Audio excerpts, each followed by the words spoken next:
welcome back Dr. Duna Raouf from NVISION, and we're going to be talking today about cataracts, right?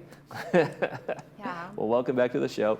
So let's talk about like the very first inkling of somebody saying, there might be something wrong with my vision, might be something going on. What would I notice if I was on the very beginning of some challenges with cataracts?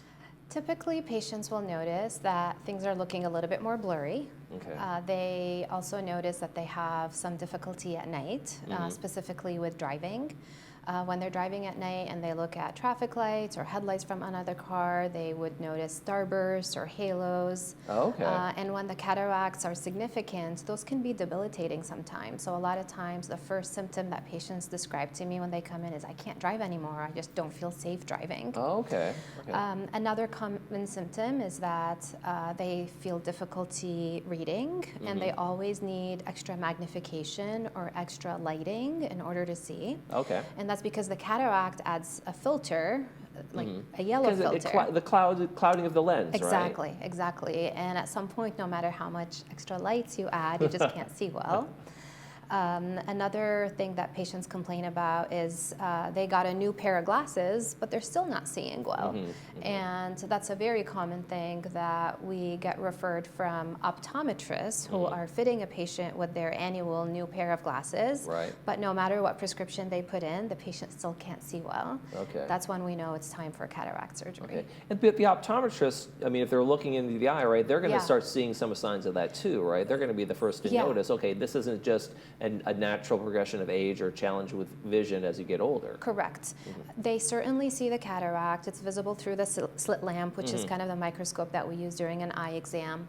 But the thing is, cataracts start developing in our 50s, in our 60s, but it's a very slow and progressive process. Right. So as a patient is getting an eye exam every year, their doctor may be seeing the cataract year after year, but it's just very slowly and progressively getting cloudier and cloudier.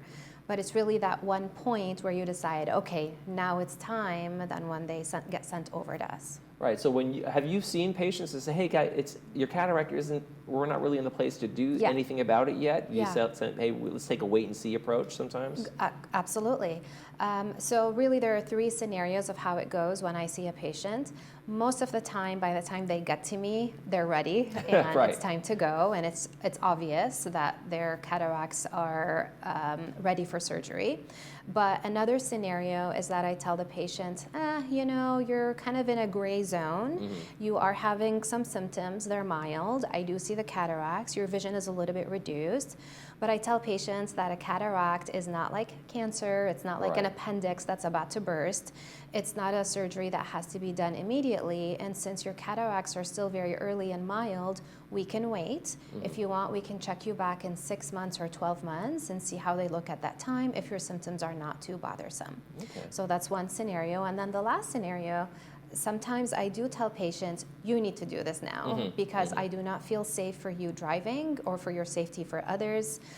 In addition, when a cataract is really advanced and dense, it makes the surgery a lot more difficult, and there's a lot more swelling and inflammation, and the recovery takes longer. So for those folks who waited a really long time, I tell them, we really should do this soon.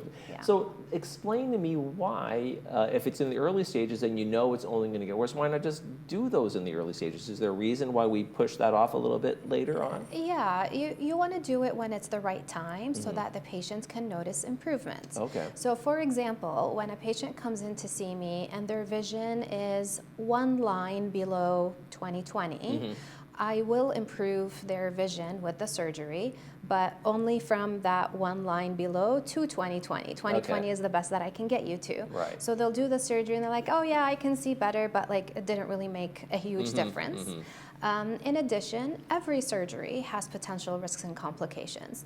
We are very lucky that cataract surgery has exceedingly low complication rates, and overall it's a quick in and out procedure, but still I don't like to recommend a surgery unless the patient needs it. Okay.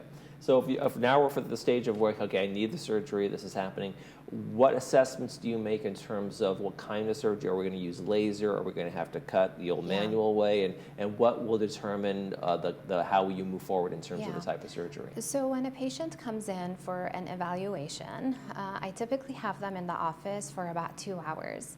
And we do multiple diagnostic tests of their eyes, and I examine their eyeball from front to back. The purpose of all these tests are to first make sure that there's nothing else going on.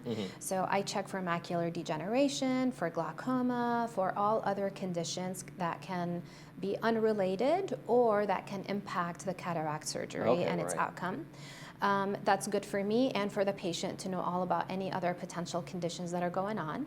And the second reason we do these tests is because I need to know the geometry of the eyeball, and that will help me determine those options. What kind of lens implant is appropriate for the patient, doing the surgery with the laser or the manual way. Most of the time we recommend the laser because of its obvious advantages. But the lens implant is really something that I spend a lot of time on with the patient. The patient's desire to wear or not wear glasses after the surgery is a big factor. The overall... Now, can you make a difference with that? Can you say, okay, we're going to give you even better vision than you had before, and then where you're not going to have glasses anymore? Oh, absolutely. That is an option if somebody's a good candidate for it. So in general, we have 3 categories of lens implants. The first category are the lifestyle lenses. Those are lenses that give patients a wider range of vision to reduce their need for glasses. So for example, we have a trifocal lens that gives them far, intermediate, and close-up, so that they don't need glasses really for any of these activities.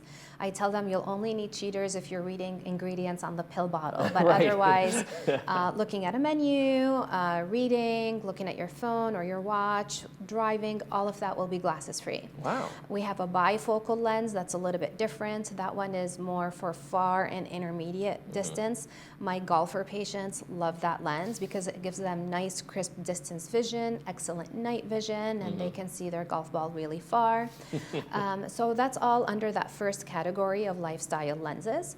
The second category are toric lenses. Those give very crisp vision at one distance. Either far or close up. Most people like to see well far away.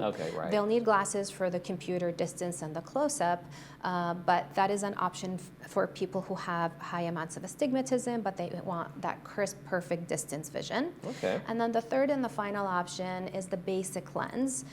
For people who have astigmatism, which just means that their eye looks more like a football than a basketball, which is most people's eyes, with that lens, they typically end up needing glasses full-time after the surgery. So sometimes I have patients that tell me, Doc, I have been waiting for cataract surgery so that I can stop wearing these glasses. Other times I have patients, every once in a while though, I have a patient that says, I love my glasses, it's part of my identity, and I want to continue to wear glasses after the surgery.